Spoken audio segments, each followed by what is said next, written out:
1 Tessalonicenses 5, de 1 a 11. Irmãos, relativamente aos tempos e às épocas, não há necessidade de que eu vos escreva, pois vós mesmos estáis inteirados com precisão de que o dia do Senhor vem como ladrão de noite. Quando andarem dizendo paz e segurança, eis que lhes sobrevirá repentina destruição. Como vêm as dores de parto, aqui está para dar à luz, e de nenhum modo escaparão.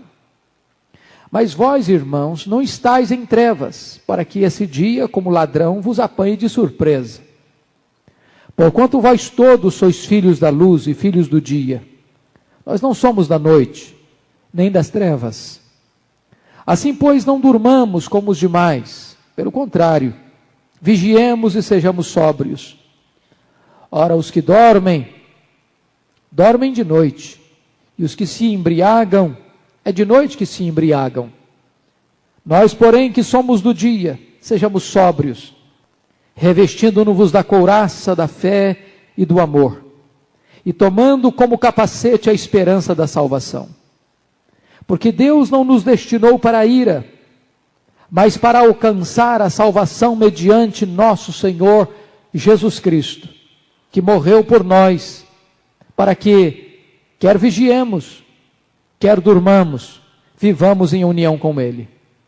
Consolai-vos, pois, uns aos outros e edificai-vos reciprocamente, como também estáis fazendo. Amém. Nós vamos meditar sobre o tema: que atitudes a igreja deve ter em relação à segunda vinda de Cristo. A doutrina das últimas coisas, especialmente a doutrina da segunda vinda de Cristo, tem despertado um grande interesse na igreja cristã, especialmente nestes 2 últimos séculos. Inúmeras obras têm sido escritas sob perspectivas bastante diferentes, é bem verdade. E essa revitalização da doutrina das últimas coisas tem levado muitos crentes a um despertamento espiritual e, mais do que isso, a um profundo engajamento na obra missionária. Por outro lado, alguns desvios e equívocos nesta área têm levado muitos crentes também a uma situação de omissão, de isolamento e, de certa forma, de alguns desvios da doutrina evangélica. Hoje, à guisa de introdução, eu quero focar 2 extremos que têm sido cometidos em relação à doutrina da segunda vinda de Cristo. Em primeiro lugar, aqueles que se entregam à curiosidade frívola. É muito comum na questão da segunda vinda de Cristo as pessoas se empolgarem tanto que perdem de vista a essência desta verdade e ficam à procura de alimentar a sua curiosidade, ficam apenas especulando datas. Alguns chegaram ao ponto de marcar a segunda vinda de Cristo. Ainda hoje, alguns escritores contemporâneos nossos chegaram ao ponto de marcar datas, como um comentarista muito conhecido nosso, Russell Norman Champlin, no seu comentário de Apocalipse, ele chegou a marcar uma data, e todas as pessoas que fizeram isso no passado, estão fazendo isso hoje, se equivocam, e se frustram, e frustram as pessoas, porque na verdade, a vinda de Cristo, a data, o tempo, a época, é algo que está para além do nosso conhecimento. O Senhor Jesus Cristo disse que isso não foi revelado, nem a anjos, nem à igreja. É da economia, da soberania de Deus. Portanto, especular, portanto, dar cordas à curiosidade frívola quanto a datas, é cair numa situação de embaraço, é entrar num campo absolutamente desconhecido, frustrante, porque não é isso que a palavra de Deus nos ensina. O papel da igreja, na verdade, não é decifrar tempos ou épocas que o Pai reservou para a sua exclusiva autoridade. A tarefa da igreja é estar preparada, a tarefa da igreja é estar engajada na obra do testemunho, da pregação do Evangelho. O segundo aspecto que eu quero chamar a atenção, à guisa de introdução, o segundo extremo, são aqueles que se entregam ao ceticismo incrédulo. E talvez, irmãos, hoje a gente não tenha pessoas que neguem a doutrina da segunda vinda no meio evangélico, mas nós temos no meio evangélico aquelas pessoas que dizem o seguinte: bom, eu acho que Jesus não vai voltar na minha geração. E vivem desapercebidamente, desatentamente, como se a segunda vinda de Cristo fosse um assunto para um tempo tão distante, que a nossa geração não tem que ter nenhuma preocupação ou cuidado com este fato. Se você observar, o apóstolo Paulo não pensava assim. E eu creio que todo cristão deveria crer na possibilidade da volta de Jesus no seu tempo. O apóstolo Pedro chega a denunciar aqueles zombadores e blasfemos que perguntavam: onde está a promessa da sua vinda? Desde que o mundo existe, que as coisas estão do mesmo jeito. E viviam então desatentamente, desapercebidamente. E isso é um erro, isso é um equívoco, isso é um extremo que nós não podemos cometer. Eu creio, queridos irmãos, que no meio desses dois extremos a Igreja de Cristo precisa tomar uma decisão. Como é que ela deve se portar? E aqui, eu gostaria que você pudesse perceber comigo que a igreja deve aguardar a segunda vinda com uma atitude de expectativa, de vigilância, de coragem e de confiança.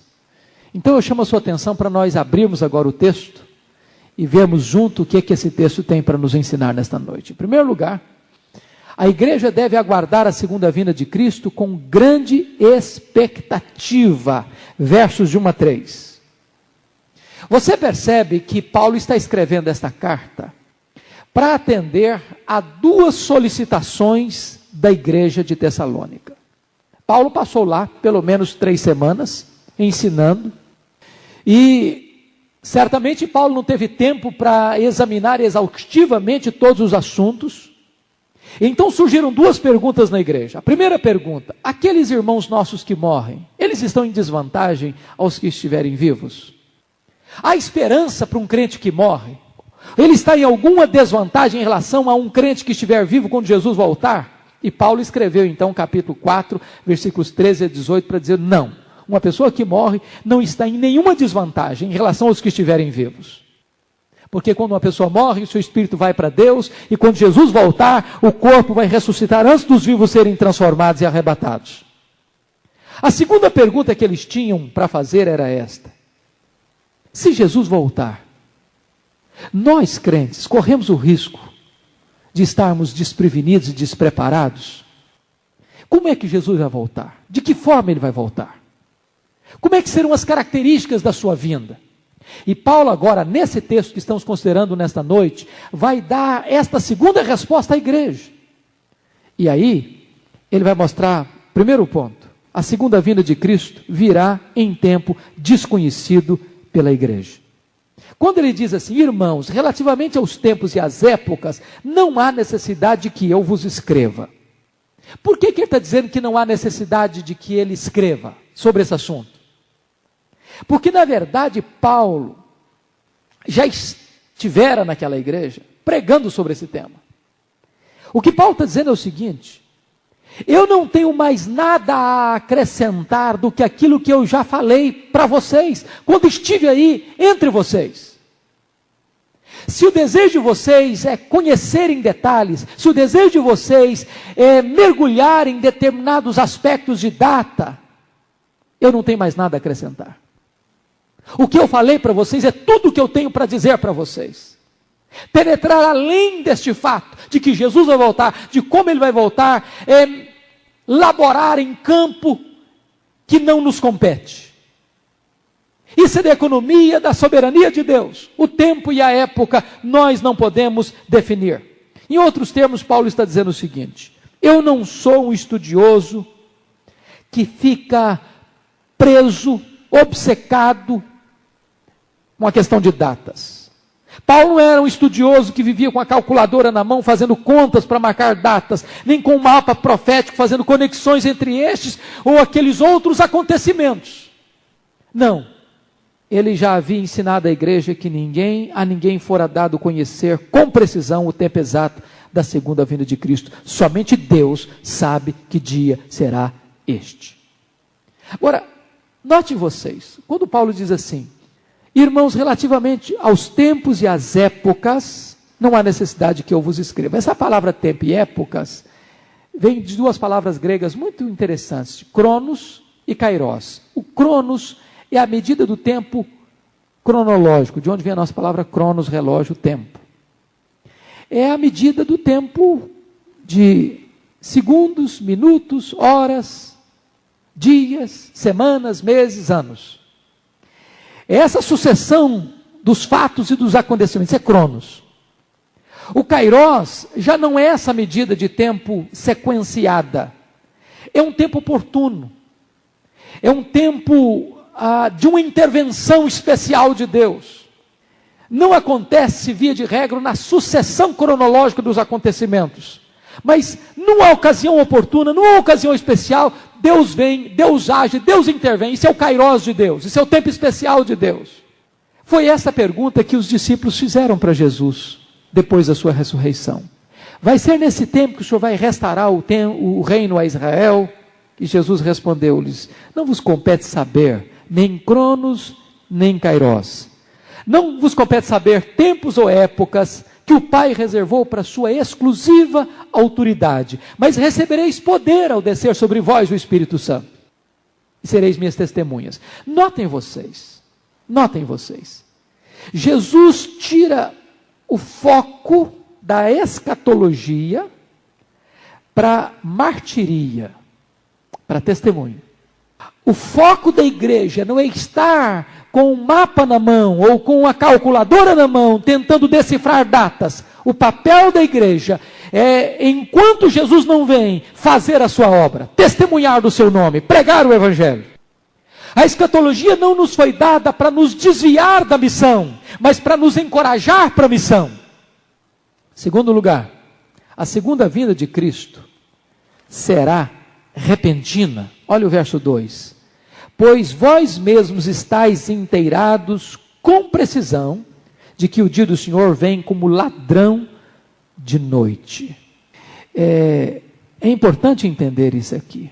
Você pode perceber que agora ele está falando de precisão, de acuracidade, de detalhamento. E o que ele está dizendo com precisão e com acuracidade não é o dia que Jesus vai voltar. O que ele pode informar com precisão é a maneira como Jesus vai voltar. Não o dia, mas a forma. E a forma com que Jesus vai voltar, ele diz, é repentina, porque ele compara o dia da vinda do Senhor, ou a vinda do Senhor, como o ladrão de noite. De que o dia do Senhor vem como ladrão de noite. E o que é que pode caracterizar isso? Alguns escritores tentam dar alguns detalhes muito precisos. Olha, isso vai acontecer, depois aquilo vai acontecer, depois aquilo outro vai acontecer, isso aqui não vai acontecer, assim aquilo outro não vai acontecer. E quase que passa para a pessoa um roteiro. Então, é por causa disso que algumas pessoas dizem, bom, com esse roteiro aqui não tem dúvida, Jesus tem que voltar. Tal época, tal dia, tal ano. E todas as pessoas que entram por esse caminho realmente vão se frustrar. Vão se frustrar. Mas o texto está dizendo o seguinte, o que você e eu precisamos saber é que Jesus vai voltar de forma repentina. Repentina. Como um ladrão invade uma casa de noite. Abruptamente, subitamente, repentinamente. É interessante que essa figura do ladrão de noite, ela foi usada por Jesus, ela foi usada por Pedro, agora está sendo usada por Paulo, e ele está revelando apenas um fato, que essa vinda vai ser tão rápida, como um relâmpago sai do Oriente e vai para o Ocidente. Vai ser tão rápida essa vinda, como um abrir e fechar de olhos. Vai ser tão repentina, como o brado, eis o noivo, saiu ao seu encontro. Vai ser tão repentina, que quando ele chegar, a porta vai ser fechada, e não tem mais chance de abrir essa porta. Esse é o ponto que Paulo está querendo aqui nos oferecer. Terceiro lugar, a vinda do Senhor Jesus, ela vai ser não apenas repentina, mas vai ser inesperada. A mesma figura do ladrão. O ladrão não apenas chega rápido, o ladrão chega numa hora que ninguém está esperando. O ladrão não manda um telegrama, olha, tal dia, tal hora, prepare-se porque eu vou chegar. Esconda todos os seus valores, esconda todo o seu dinheiro, esconda todos os seus bens porque eu vou chegar. Em outras palavras, o dia da vinda de Jesus não será um dia óbvio. Vai ser um momento em que as pessoas vão estar desatentas, desapercebidas, despreparadas. A chegada dele vai ser não apenas repentina, mas vai ser tão inesperada como a chegada de um ladrão à noite. De certa forma, queridos irmãos, a gente pode perceber isso na linguagem lá de Jesus em Lucas 12, 39 e 40, quando Jesus diz assim: sabei, pois isto, se o pai de família soubesse a que hora haveria de vir o ladrão, vigiaria e não deixaria arrombar a sua casa. Ficai, pois, apercebidos, porque a hora em que não cuidais, o Filho do Homem virá. Então note isso. Jesus vai voltar numa hora em que as pessoas não vão estar esperando. Vai ser um dia, como qualquer outro dia. Não vai acontecer nenhum fenômeno assim, puxa vida, hoje Jesus vai voltar mesmo, olha, está tudo parecendo que vai voltar. Não, não vai ser assim. E esta comparação do ladrão, eu acho que ela tem dois aspectos aqui que a gente pode ressaltar. A primeira delas é a questão da imprevisibilidade. É imprevisível. E o segundo aspecto é o aspecto da não acolhida, ou na má acolhida. Perceba você que para o ímpio, a chegada de Jesus vai ser a pior coisa que possa existir. Não tem nada mais grave, mais trágico, mais catastrófico do que o dia que Jesus voltar para o ímpio. É por isso que Amós chega a dizer que esse dia vai ser dia de trevas e não de luz, dia de choro e não de alegria. Porque exatamente quando Jesus voltar, o ímpio vai perceber quão desamparado ele vai estar, quão desassistido ele vai estar, quão desesperada será a sua vida, quão frágil vai ser a sua segurança, quão mentirosa vai ser a sua esperança.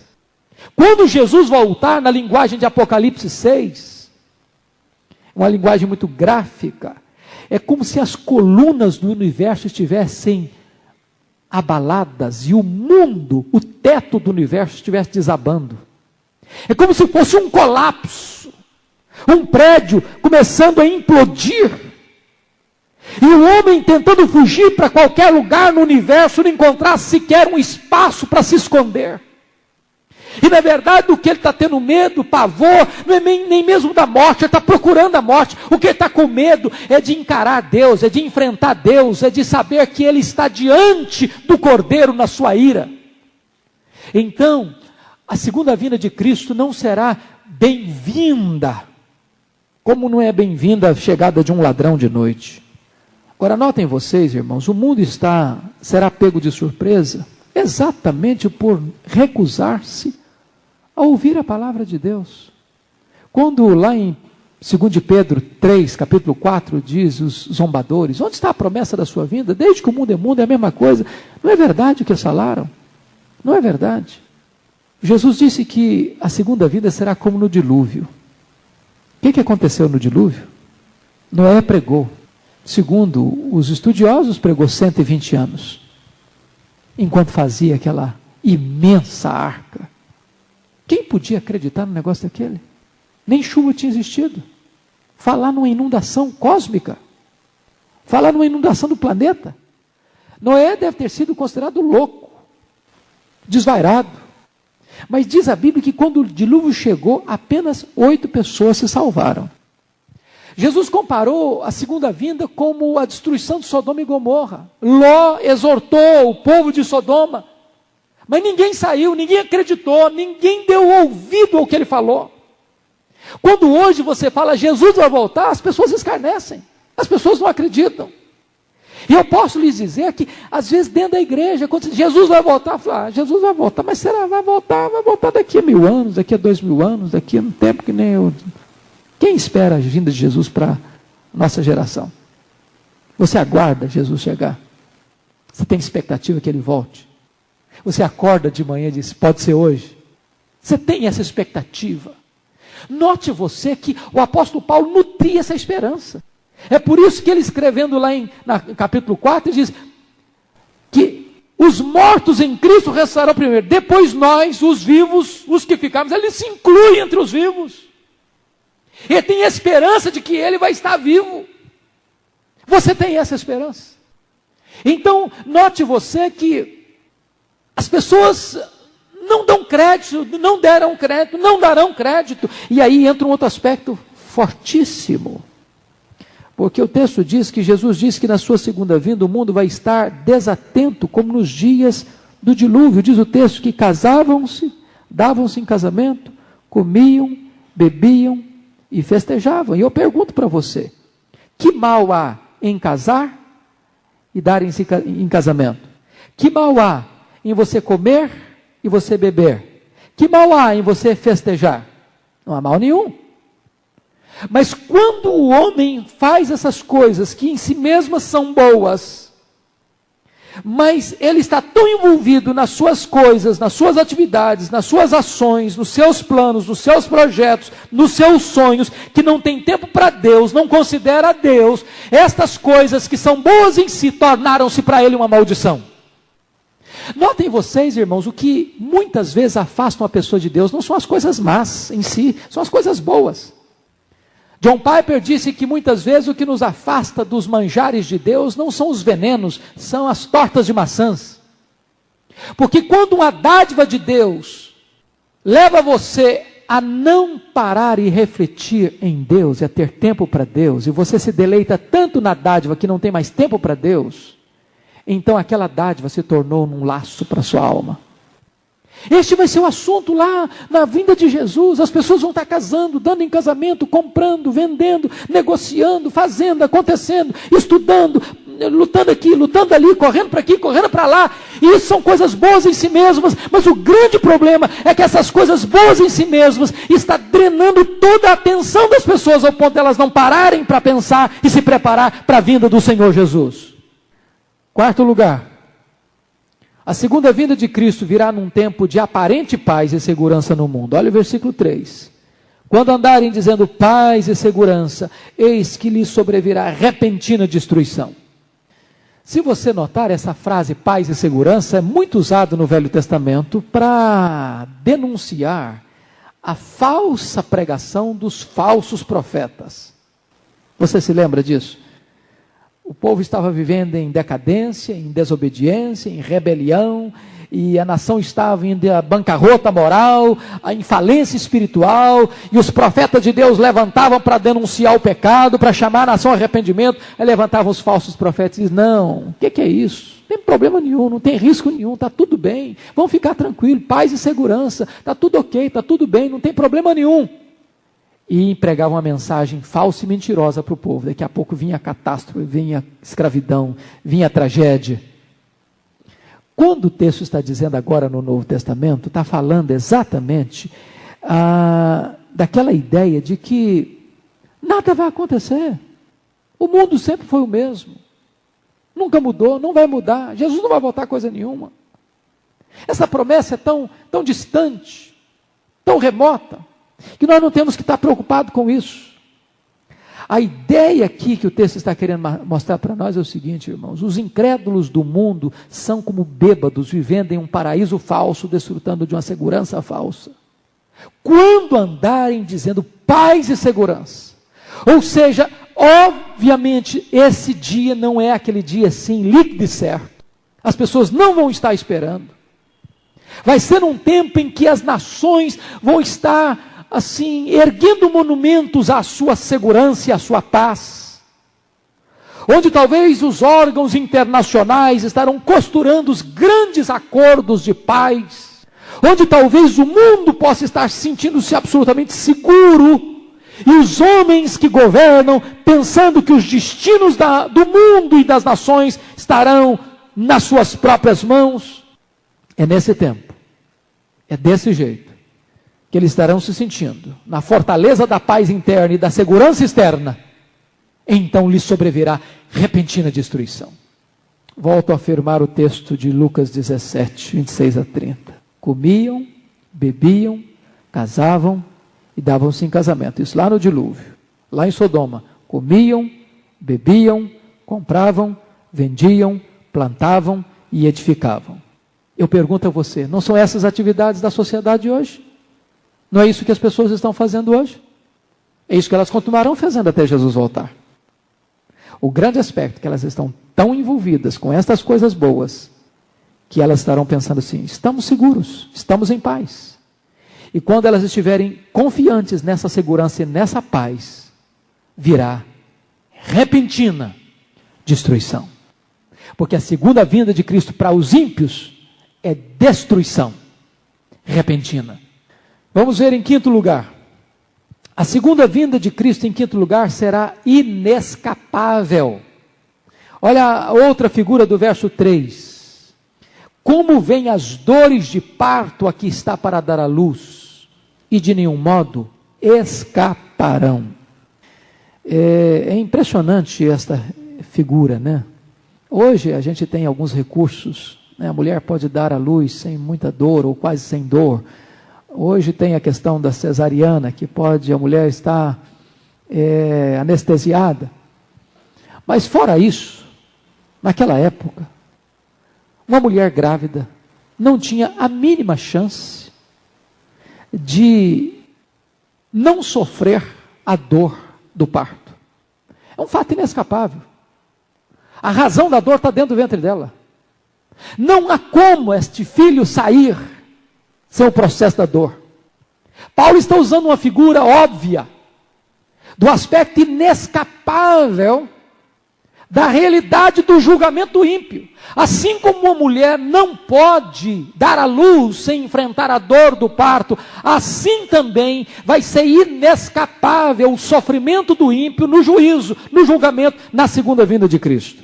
Sexto lugar, a segunda vinda de Cristo será um dia de glória e terror ao mesmo tempo. Por que de glória? De glória porque quando Jesus voltar, para o povo de Deus vai ser o dia mais venturoso. Mais venturoso. Porque será um dia em que nós receberemos um corpo de glória. Será um dia em que as lágrimas serão enxugadas.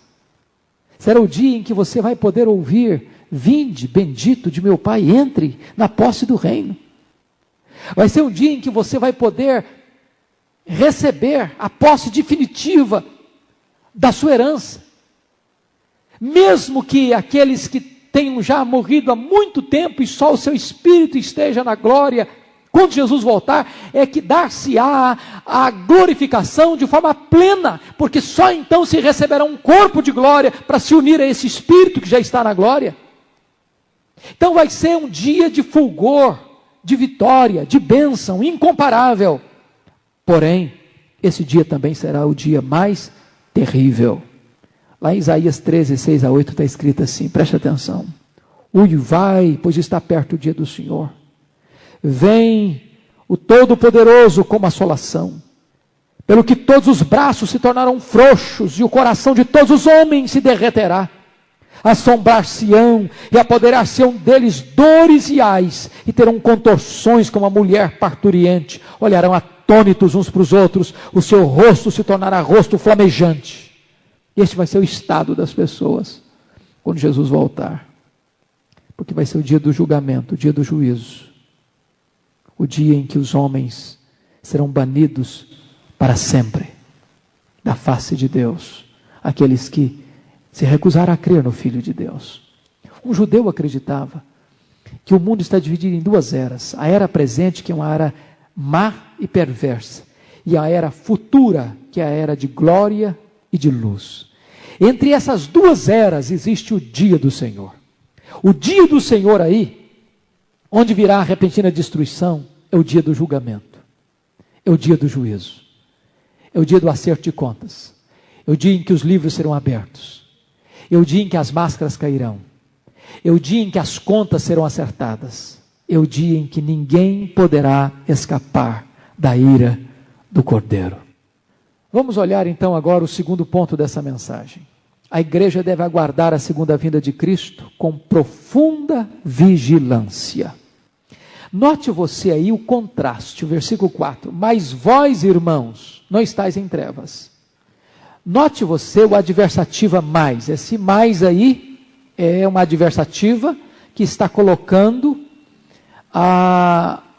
os cristãos em oposição, em contraste com esses ímpios que serão surpreendidos com a segunda vinda.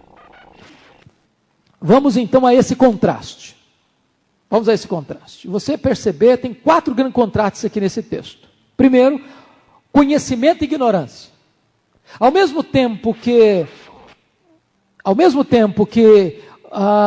o cristão tem conhecimento, porque ele é filho da luz, o incrédulo é das trevas, é ignorante, não conhece a Deus, não conhece a graça de Deus. Segundo, o contraste entre expectativa e surpresa.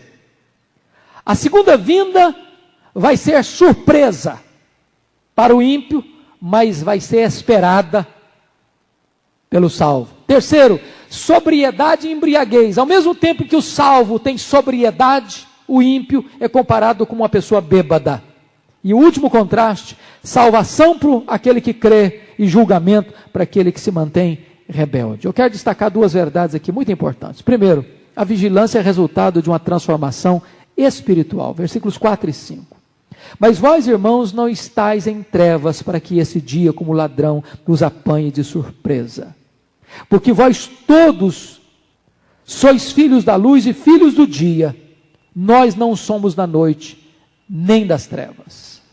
Veja você, Paulo está dizendo que a vinda de Jesus vai ser surpresa como ladrão para o ímpio, para o incrédulo.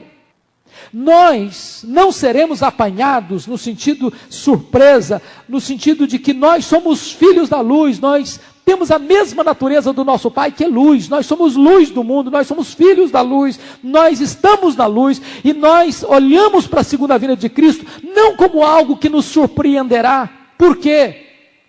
Porque nós aguardamos a vinda de Jesus, porque nós amamos a vinda de Jesus, porque nós oramos pela vinda de Jesus, Maranata, hora vem Senhor Jesus, porque nós apressamos o dia da vinda de Jesus, fazendo a sua obra, porque nós estamos ansiosos por esta vinda, que é a nossa bendita esperança. O que Paulo está dizendo é que um cristão, ele vive na perspectiva da segunda vinda, ele aguarda a segunda vinda, ele espera a segunda vinda, ele anseia por essa segunda vinda. Ele não é da luz, não é das trevas, ele não é filho das trevas, ele é filho da luz, ele aguarda esta vinda. Segunda coisa, a vigilância deve ser constante. Olha os versos 6 e 7. Assim, pois, não durmamos como os demais, pelo contrário, vigiemos e sejamos sóbrios. Ora, os que dormem de noite é que dormem, os que dormem de noite e os que se embriagam, é de noite que se embriagam. Note você aqui uma coisa seríssima. Paulo exorta sobre o perigo do crente imitar o ímpio, em vez de influenciá-lo. De a igreja imitar o mundo, em vez de impactar o mundo. O que Paulo está falando? O que Paulo está exortando? Note aí, por favor, está escrito. Assim, pois, não durmamos como os demais. Que demais? Note você, irmãos, que esse termo, a palavra dormirem aqui nessa carta tem vários significados. Vários. Por exemplo, ou pelo menos alguns, né? A palavra dormir aqui, ela não tem o sentido natural de descansar, de morrer. Não tem. Assim, pois, não durmamos como os demais. Então, não está falando aqui de dormir e morrer. Como, por exemplo, ele falou sobre esse assunto na primeira carta, aqui no capítulo 4, né? Ele falou de dormir aqui como pessoa que morreu. Também essa palavra dormir aqui não tem o sentido metafórico apenas de descansar. A pessoa está dormindo, está descansando, tirou uma soneca. A palavra dormir aqui tem um significado moral. Dormir aqui é aquela pessoa que está propositadamente desatenta, descuidada, desinteressada pelas coisas de Deus. Ela não quer saber. Ela deliberadamente não quer saber. Ela zomba, ela escarnece. Onde está a promessa da sua vinda? Ele não vem coisa nenhuma. Deixa eu viver minha vida. Deixa eu curtir minha vida. Paulo está dizendo, olha, cuidado para vocês não imitarem essas pessoas, para vocês não viverem o mesmo estilo de vida delas, para vocês não praticarem as mesmas coisas que elas praticam. Paulo está dizendo, você não pode entrar por esse campo do relaxamento moral. Veja você que tem dois aspectos nessa preparação, nessa vigilância aí. Olha comigo, por favor. Assim, pois, não durmamos como os demais. Pelo contrário, vigiemos e sejamos sóbrios. Tem duas coisas aí. Primeiro, vigiemos, a necessidade de vigiar. O filho da luz é alguém que está atento, está de olho aberto, de ouvido apercebido, de coração sintonizado. É alguém que olha para a palavra de Deus e diz, meu Deus, eu quero estar preparado, eu quero estar pronto, eu quero estar sem ser surpreendido na tua vinda. Como perguntaram para João Wesley, o que você gostaria de estar fazendo quando Jesus voltar? Ele disse, eu gostaria de estar fazendo o que eu faço todo dia, porque todo dia eu estou aguardando o meu Senhor chegar. Todo dia eu estou pronto para Ele vir. É essa expectativa, é essa vigilância que Paulo está falando. Nós devemos vigiar. Segunda coisa que ele está dizendo é o seguinte, nós devemos ser sóbrios. A necessidade de ser sóbrio. O que significa ser sóbrio? A palavra sóbrio tem exatamente o sentido oposto da palavra embriaguez. Olha o versículo 7. Os que dormem, dormem de noite, os que se embriagam, é de noite que se embriagam. O que é embriaguez? Uma pessoa embriagada, primeiro, ela está sem controle, sem domínio próprio. Ela perdeu o controle das suas palavras, das suas ações, dos seus gestos. Ela perdeu o domínio, ela perdeu a sobriedade. Mais do que isso, quando a pessoa está embriagada, via de regra, ela não está atenta ao que está acontecendo à sua volta. Ela não tem a sua percepção completamente aguçada. Ela está desligada dos fatos importantes à sua volta. Então, quando Paulo diz que nós devemos vigiar e nós devemos ser sóbrios, significa que nós precisamos ter controle, domínio, estarmos atentos, antenados, ligados a tudo quanto a palavra de Deus nos informa, nos ensina e nos exorta acerca da segunda vinda de Cristo. Em outros termos, pegando uma outra comparação, deveríamos ser como aquelas 5 virgens prudentes, que não apenas se vestem, não apenas caminham na direção de aguardar o noivo, não apenas aguardam o noivo, mas têm azeite nas suas lâmpadas, estão preparadas. Há muitas pessoas que são como as virgens nécias, se dizem crentes, frequentam a igreja, colocam vestes próprias para esperar o noivo, carregam lâmpadas, mas não estão prevenidos, não têm azeite. E a Bíblia diz que a volta do Senhor será repentina, não terá tempo de se preparar. Não dá mais para se preparar. Eis o noivo, saiu ao seu encontro. Agora que vai perceber que não tem azeite. Não tem onde comprar, não tem ninguém que vende. Não dá prazo para comprar, ainda que tivesse alguém para vender. E a figura de Jesus é exatamente essa.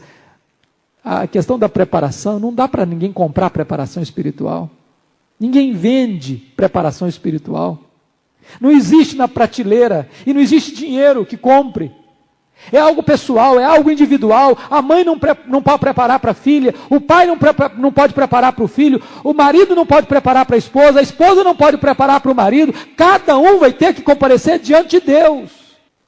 E aí as pessoas estarão desprevenidas. Por isso Paulo recomenda sobriedade. Sobriedade. Terceiro lugar. A igreja deve aguardar a segunda vinda de Cristo com corajosa militância. Olha o versículo 8. Nós, porém, que somos do dia, sejamos sóbrios, revestindo-nos da couraça da fé e do amor, e tomando como capacete a esperança da salvação. Eu quero destacar aqui 3 pontos importantes. Primeiro, devemos aguardar a segunda vinda de Cristo não como espectadores passivos, mas como soldados militantes. Não é interesse do Senhor Jesus que você fique tão envolto no estudo das profecias, e a Bíblia diz, não desprezeis profecias, mas você fique tão envolto nas profecias a ponto de não ser ativo, dinâmico, na obra de Deus. O que Paulo diz? Você não deve achar que preparar-se para a segunda vinda de Cristo é botar-se, vestir-se com um lençol branco, subir para o alto de um monte e agora você ficar só orando, só lendo a Bíblia e aguardando Jesus voltar. Não é isso que Paulo está falando. O que Paulo está falando é que você aguarda a segunda vinda de Cristo como um soldado que entra num combate, que participa de uma batalha, que tem uma obra urgente a fazer, que tem um trabalho a realizar. E você vai perceber aqui uma coisa extremamente interessante. É que essa visão de olhar para cima apenas foi reprovada ou reorientada por aqueles anjos. Quando Jesus subiu, foi assunto ao céu, o que os discípulos fizeram? Ficaram olhando. E aí chegaram os anjos e perguntaram, varões galileus, por que estáis olhando para as alturas? Este Jesus que viste subir, de igual modo descerá. Em outros termos, dizendo o seguinte, olha, é hora de vocês irem para a obra, é hora de vocês fazerem a obra, em vez de ficarem apenas olhando para as alturas. Ele vai voltar, mas enquanto ele voltar, façam a obra, orem, preguem, testemunhem. Houve um tempo em que alguns estudiosos chegaram a ponto de dizer o seguinte, quanto pior, melhor. Porque quanto pior, mais Jesus está perto de vir. Então explodiu uma tragédia, ele aplaudia a tragédia. Porque cada tragédia que acontecia, cada guerra que explodia, cada bomba que soltava, ele dizia, não, cumpriu mais essa profecia, cumpriu mais aquela, cumpriu mais aquela, cumpriu mais aquela. Que bom, Jesus está voltando. Não foi essa a visão que o Senhor nos deu, de aplaudir a tragédia. A visão que o Senhor nos deu é que nós devemos trabalhar intensamente, colocar a nossa armadura, colocar a nossa proteção, colocar o nosso capacete, e nós estarmos fazendo a obra de Deus.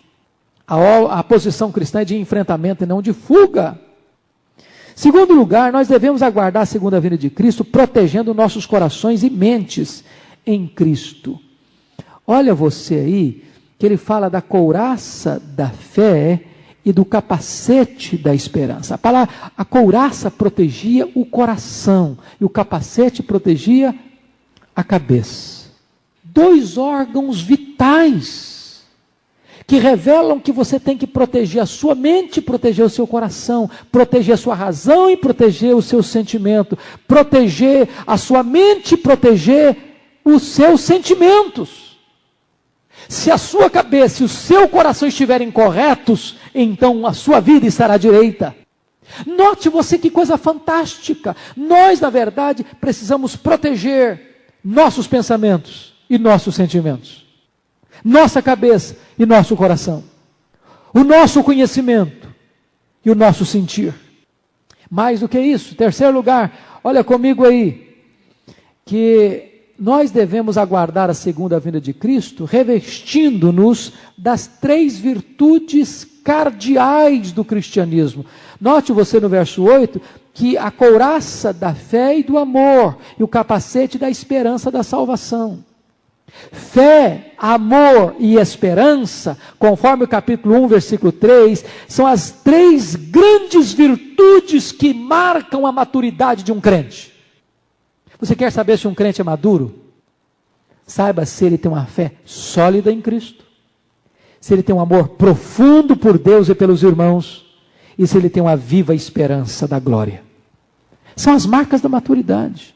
Se a fé é sólida, se o amor é profundo, se a esperança é viva.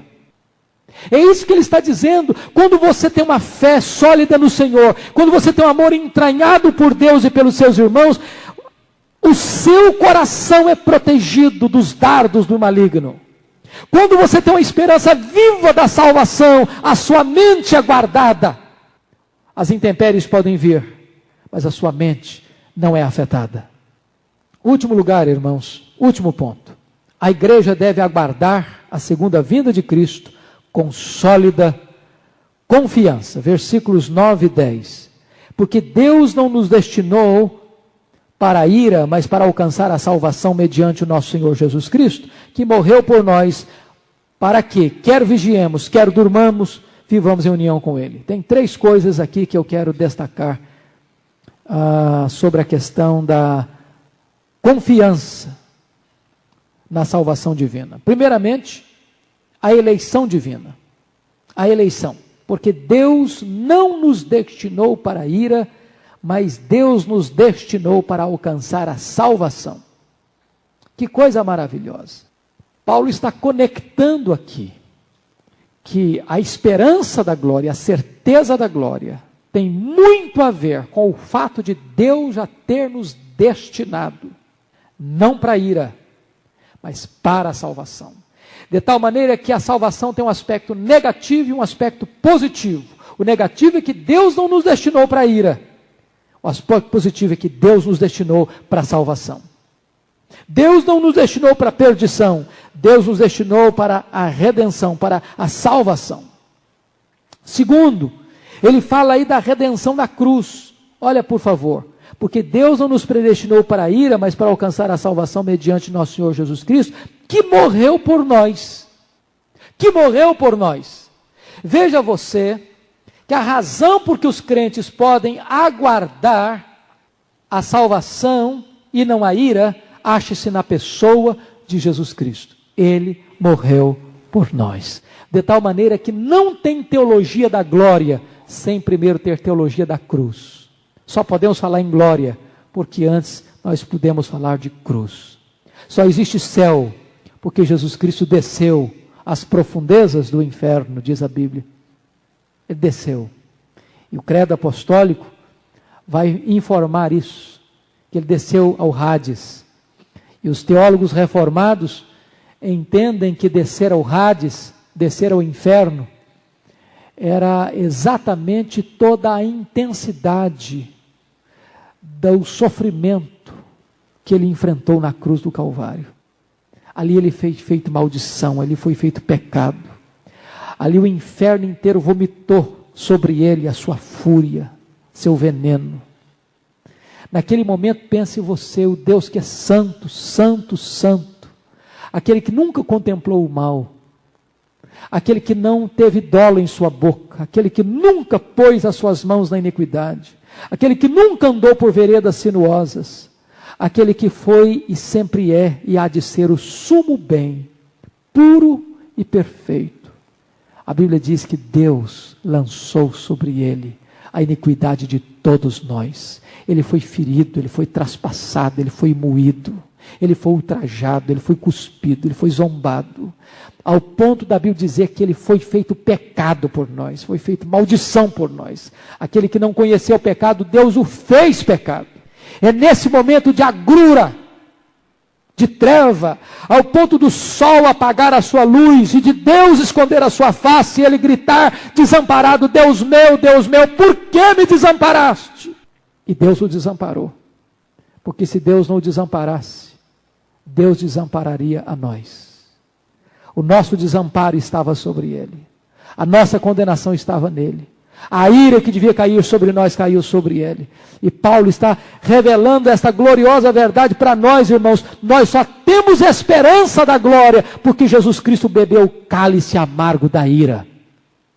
A ira que estava destinada a cair sobre nós, caiu sobre ele. E porque ele morreu, nós podemos viver. Ele foi solidário conosco em nosso pecado, para que nós pudéssemos ser solidários com ele na sua glória. Finalmente, Paulo nos fala da comunhão eterna. Olha aí o versículo 10. Que morreu por nós, para que quer vigiemos, quer durmamos, vivamos em união com ele. Preste atenção aqui. Quando Paulo diz, quer vigiemos, é uma outra palavra para quer estejamos vivos. Quer durmamos, é outra palavra para dizer que morreu em Cristo. Aí agora esse dormir aqui, não é o mesmo dormir do versículo 6. O sentido de dormir do verso 6 é um dormir de decadência moral. O dormir do verso 10 é um dormir em Cristo, morrer em Cristo.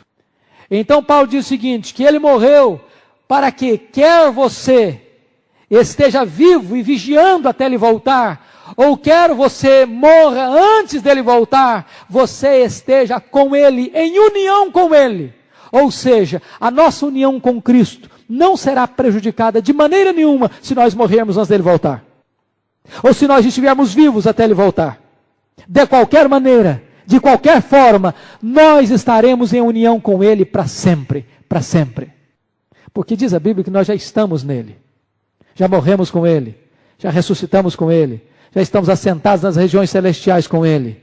A Bíblia diz que nós subiremos com ele, que nós estaremos para sempre com ele, que nós reinaremos com ele, que nós estaremos em união perfeita, completa, inseparável dele.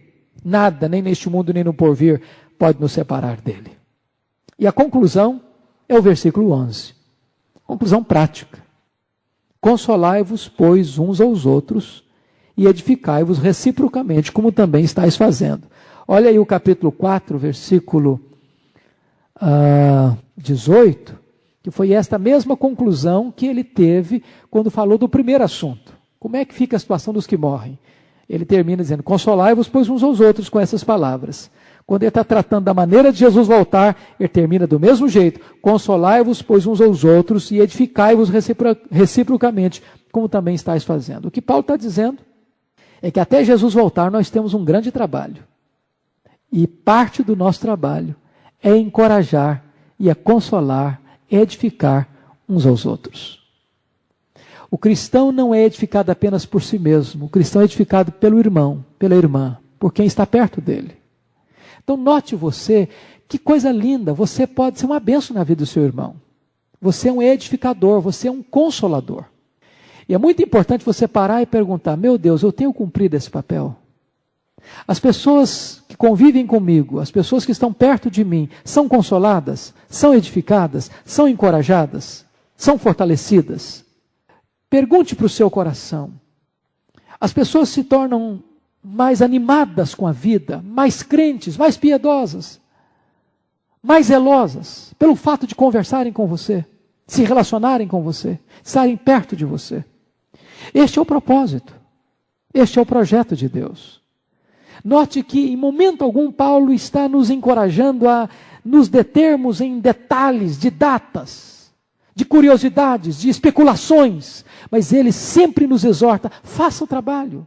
Encoraje, fale, console, anime, edifique as pessoas. E desta maneira, como família da fé, nós estaremos então preparados e aguardando este glorioso dia da volta do Senhor Jesus. Que Ele nos ajude, que Ele nos abençoe, que Ele nos fortaleça, que Ele nos alegre o coração, que estejamos prontos, preparados, aguardando este glorioso dia da volta do Senhor. Amém.